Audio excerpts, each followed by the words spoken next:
Okay, Boker, Tzarayim Tov, everyone. Today is the 15th day of Elul, and Sam Friedlander, who shared his good wishes, let me know that today is his birthday, his Hebrew birthday as well.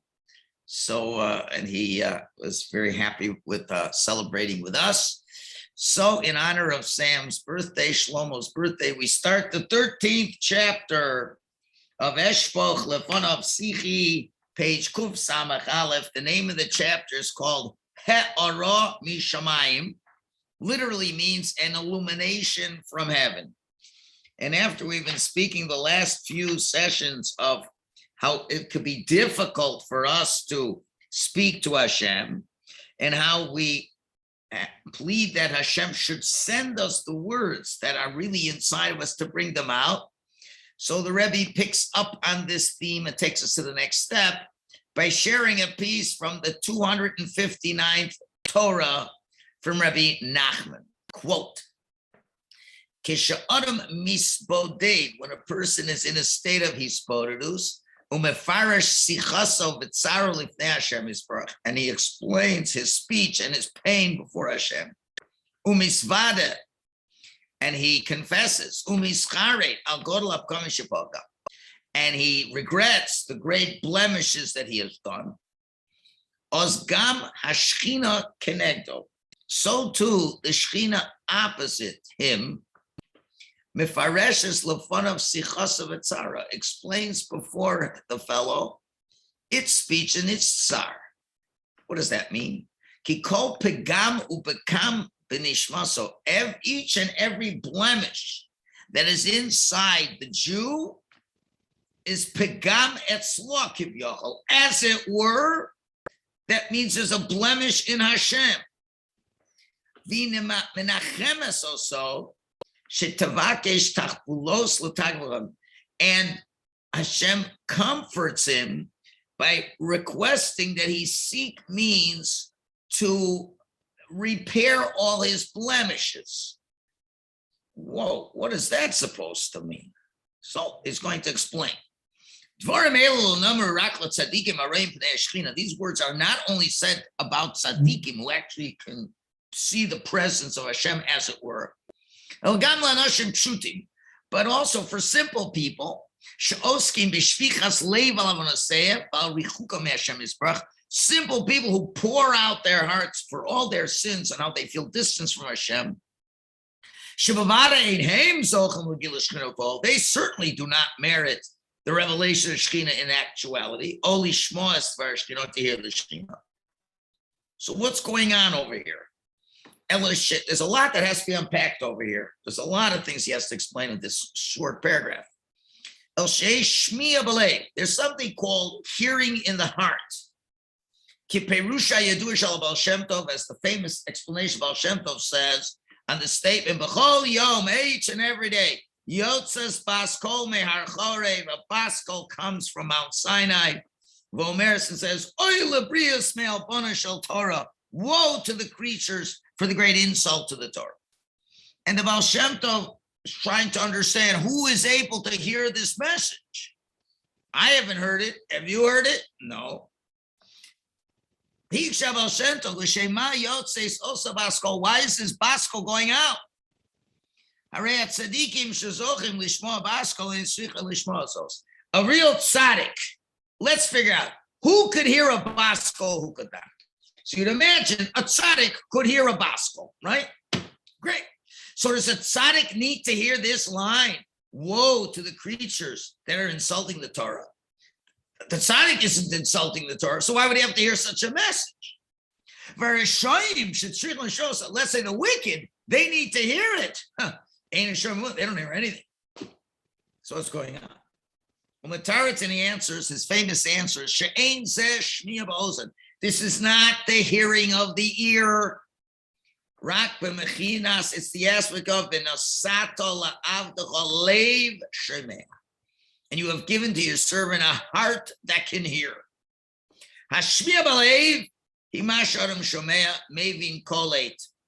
The hearing of the heart is that which a person hears, understands, is able to grasp, or in Yiddish, der Hert, meaning to understand.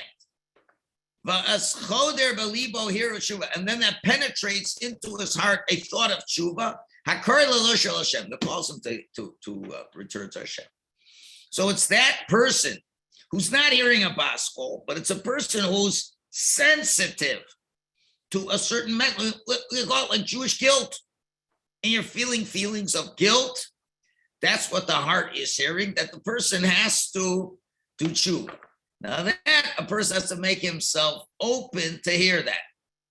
Okay, but anyway, what does that have to do with our discussion? Now we turn to page Kuf Samach Beis. So similarly, this is in our situation. Hadam Shomea, what does it mean the person hears when he's doing HISBODEDUS? Kloma Margish Belibo Nechama. He's feeling inside of himself some type of comfort, tikva, hope. He's chasku, strengthening. That certainly they will help him from heaven to repair what needs to be repaired. That he will merit to return to Hashem in truth. What does that mean? He's hearing, he's understanding. That the Shekhinah that is suffering also, the Shekhinah is also not in a good place. And it's Tavakesh Tachbulos, it's searching for methods to repair. To help the person repair the repairs that he made himself. Why? Because any damage within the person brings a damage within the Shekhinah HaKadosh. Because the person is connected to Hashem, and deep down in your neshama, that is where the Shekhinah resides. And a person who has done Averos unwittingly is blemishing the Shekhinah regardless. The Shekhinah is the perception of mankind of God's divinity in this world. So when a person is sinning, not only is he blemished, but the Shekhinah is being blemished, and the Shekhinah doesn't want to stay blemished. The Shekhinah wants things to get repaired too. So it's not just a question of the person repairing himself, but the Shekhinah, so to speak, is comforting the fellow that, you know what, Hashem's saying, I want solutions over here.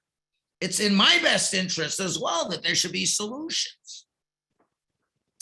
And in Torah 156, the Rabbi explains on the pasuk, Lecha Amar Libi, to you my heart says, mean bishluchas lecha, with your sending as a messenger, with your agency, Klomer, machshevas halev shel David. David understood his thoughts. Those were the thoughts that were sent from heaven into the depths of his heart. That seems to be the meaning when the Rebbe said, there's a comfort. The Shekhinah comforts the person who's having HISBODEDUS. Means, the words are settling on his heart. He feels trust. Oh, strength. He's going to feel confident that Hashem is going to help him.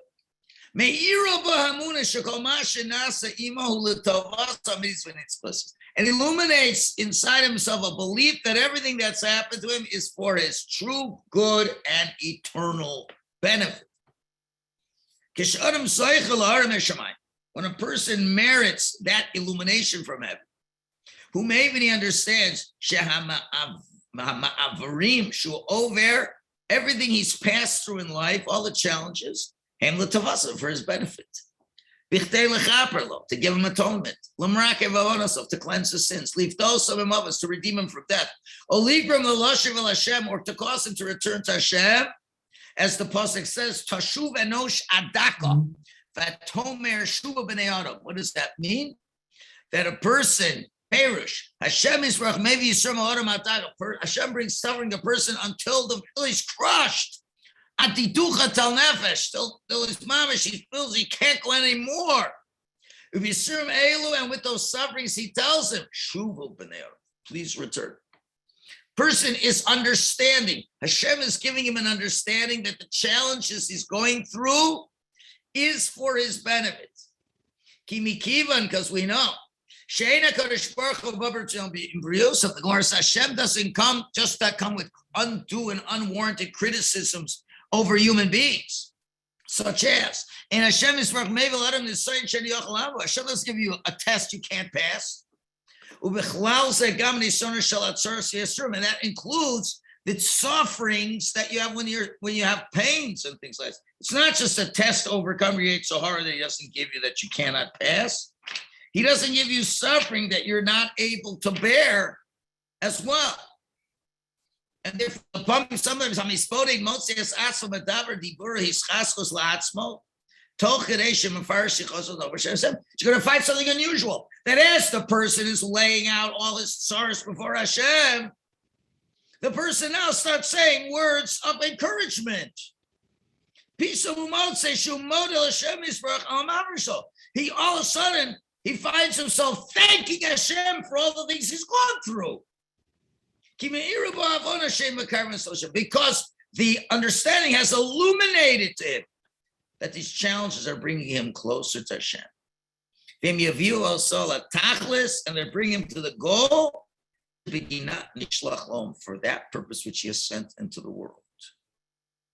Okay, so it seems what the Rabbi is, the teacher, the author is saying over here is that when you really spill your heart before Hashem and you really discuss all the blemishes and all the problems that you have, Hashem is kind of saying, I got the same problem, man. Don't think you're on your own here. We're a team over here. And therefore, Hashem comforts him and says, I've come up with strategies for you. And therefore, when you're saying, I got these real problems here. Why am I suffering like this? So then somehow you come up with the right words to give yourself your own comfort. But it's not you really, you see, it's Hashem, because Hashem is suffering too. Let's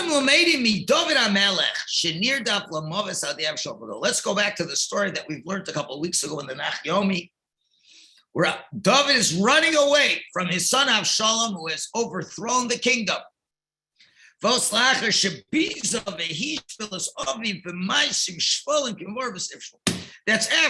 Avshalom Mamish insulted, denigrated his father with disgusting things.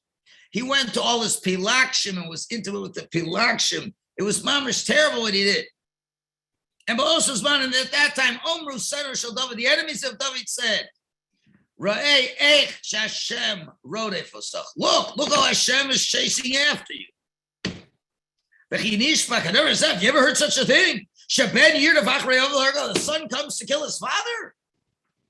Everyone's saying to David, must because your sin with Bathsheba that we're not going to go into now. But on David HaMelech's level, he made a sin with Bathsheba, and now he's suffering. And everyone's saying, see, it's your fault, this and that. And Mamish David is at the lowest. He's Mamish at the lowest. Some of the rabbis went so far to say, should David have Bikesh Lavan Avodah Zarah? David wanted to worship Avodah Zarah. Now, why is that? You'll see in a minute. As it says, David he went to the head there where he bowed down. Because his enemies broke his spirit to the dirt. Now, the brackets say we can't understand this as a simple level. What it means that he planned on doing that because he didn't want there to be a Chil Hashem. So, in other words, he's saying like this. David was thinking of worshiping idols. Why? Because he thinks everyone's going to look at this whole thing as a Chil Hashem. David is God's man, and now he's suffering. And David's thinking, they're going to say, what's going on? A person is close to Hashem, is suffering like this. I guess I'll do an Aveira, and they'll say, oh, that's why he's suffering, because he worships idols. I was thinking of that. He didn't do that. But the point we're trying to emphasize, and the point we have to focus on, David's in a very low state. That's the point. He's in a really low state. So Hashem is Baruch Ozar with David. So Hashem helps David. So he strengthens him with faith. He sees that at least the Sanhedrin is with David. And then he says the unusual words, Mizmor LeDavid Bavarcho Mipnei Avshalom. A song to David as he ran away from Avshalom, his son. And the Gemara asks, you say Mizmor LeDavid, a song? It should have said a lamentation to David. But what did David say? David said, I knew I was going to get punished, and I wasn't sure how I was going to get punished. And he said, if it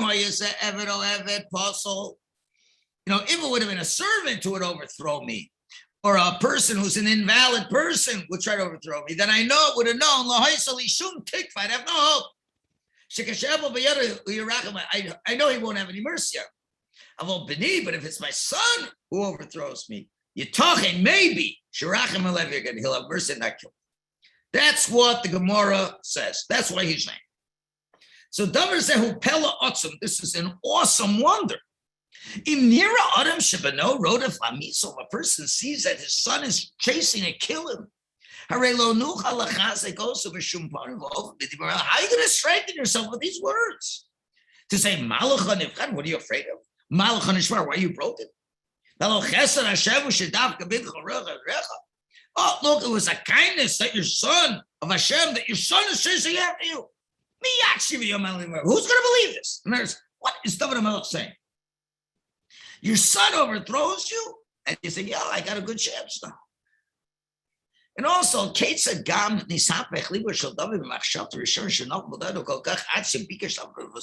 does David turn around his feelings from his original thought that maybe I should worship idols to show that I was destined for this and it's not a Chol Shem? All of a sudden, he turns it all around. What's going on? In other words, we see a perceptible change in David's demeanor. He's totally lost, totally almost giving up. He's saying, forget it. But then all of a sudden, it's great. My son is the one who's rebelling against you. Oh, that's come up. Now I got to really get a chance. What's going on over here? And here again is the key. Because David never stopped to say his words before Hashem. As David says in Tehillim, I am a prayer. This is the essence of David. That's what David is. And that's what he says in the bottom here, in Torah 156. He says the whole book of Tehillim is the HISBODEDUS of David HaMelech that he made when he was on a high level. So this is part of Tehillim. Mm-hmm. So therefore, what is he doing? He says everything in front of Hashem. But Godol Tzidkaso, Richem Alav Hashem Yisparach. So now with this great righteousness, Hashem had mercy on him. He sent into the depths of his heart the beginning to start looking at the good that is hidden within all the sufferings.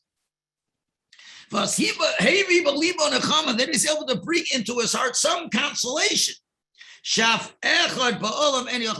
way that nobody would think of such a consolation. Only David HaMelech could think of such a consolation. Where's this comfort coming from? It's an illumination from Hashem. It's the revelation of the Rahman Hashem has for him. And therefore, although things look terrible, it still will say, Mizmor LeDavid, because he's able to see the silver lining in all this. Where's that coming from? That's coming from Hashem. Hashem is saying that David's about to despair. But David knows my one key strategy always is HISBODEDUS to Hashem. Speak it all out to Hashem.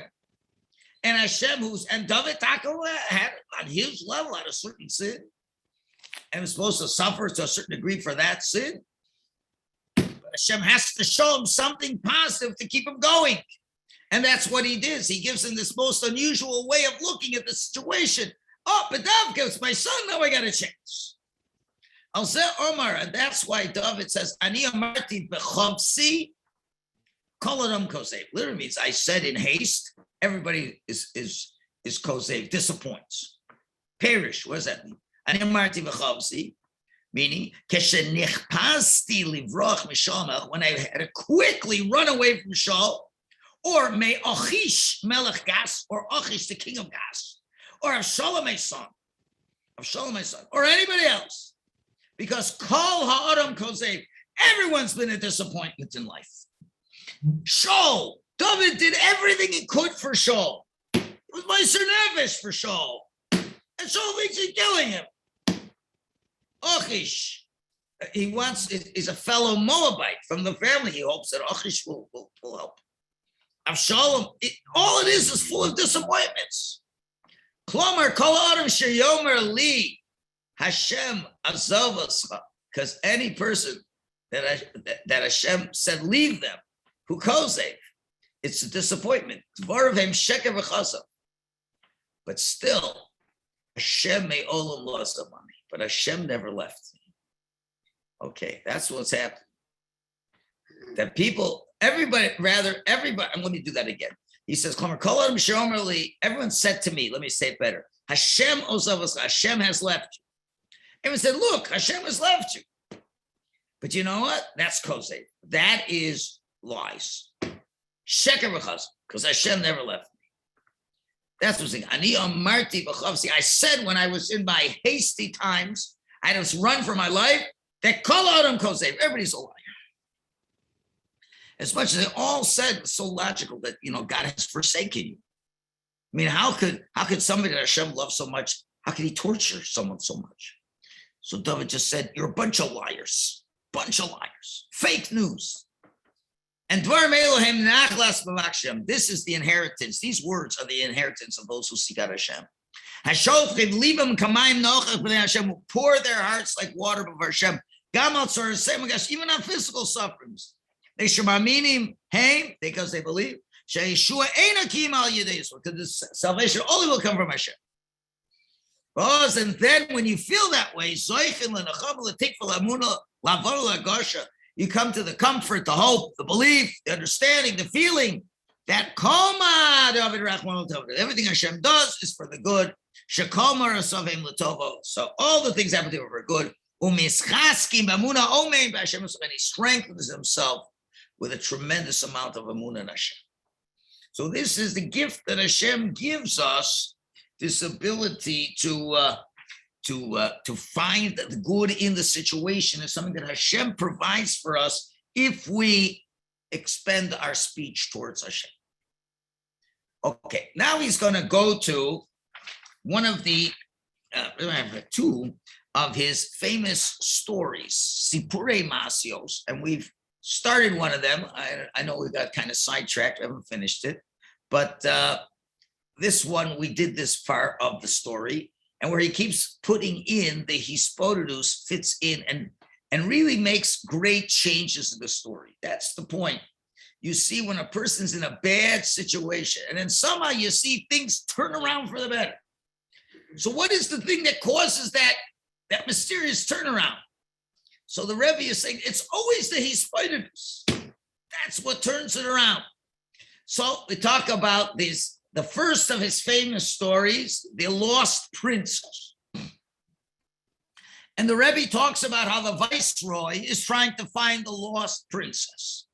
So let's see what he picks it up. We're in the part of the story where she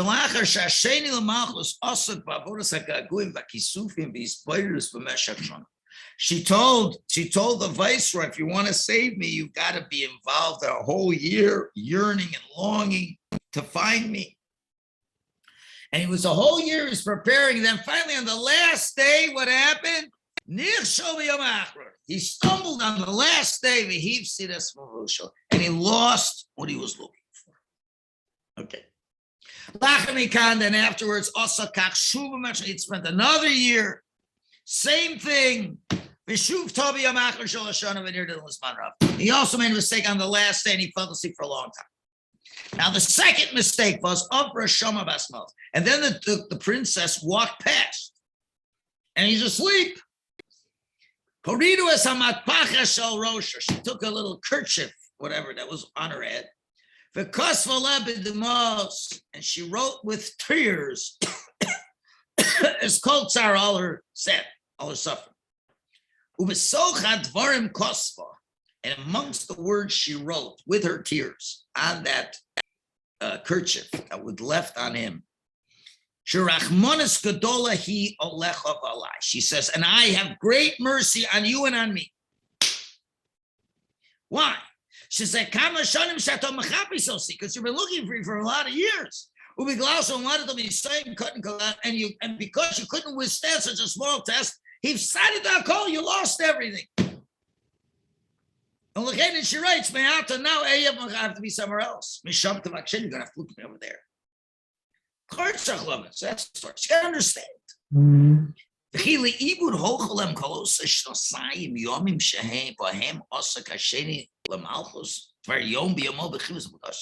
To mean to say the viceroy lost everything he did in these 2 years, searching for HISBODEDUS, with HISBODEDUS, Shakula, Gaguim, Kisum, that he's completely yearning and longing. What am I going to say about those 2 years? Furthermore, page Kuf Samachet. If we reflect, very well into the story, and here we see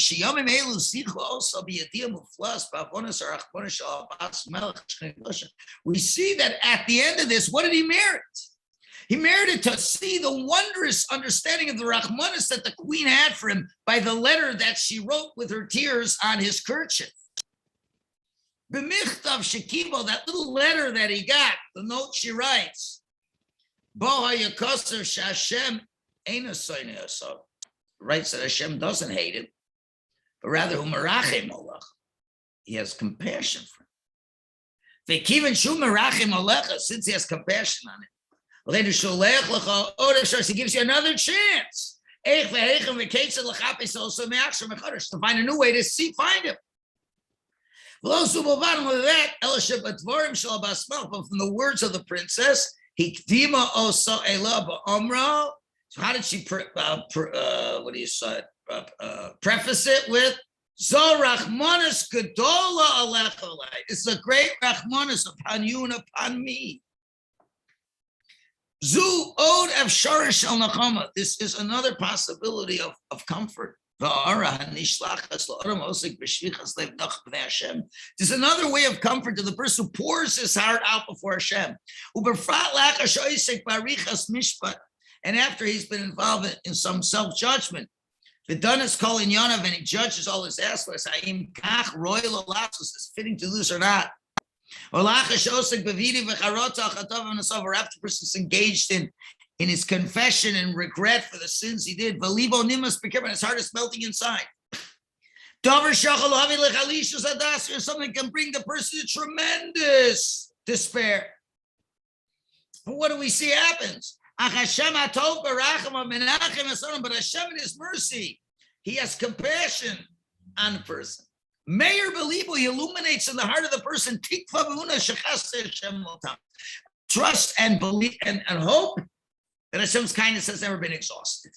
And his mercy never is finished. Even if, God forbid, the person feels, I'm heading down for the eternal pit, Hashem will be there too. And he'll be able to find him. He's going to take him out of that as well. So you can see that, remember, the princess is like the Shekhinah. So the Shekhinah is saying, I see what you've tried. I understand what's going on, and I have big, big Rachmanis for you. And there'll be a way for you to find me afterwards. Okay? And not just for him, but for her. And that's what we have to focus on tomorrow. As he mentions right away, when she gives the comfort, there's two wondrous things. Hashchina told him that this is Rachmanis Gedola Aleha, on her, as we mentioned earlier in the Torah that we started off today. That's a Rachmanis on her. It's not just your problem, your blemish, but it's a blemish for me. It's a Rachmanis for both of us. How that is and what that is and how that fits in, that we will continue tomorrow, Bezos Hashem, as we continue, and we'll finish up this chapter. Okay, shkoyach everybody. Shkoyach, have a great day. Having a good week too. Thank you. See you.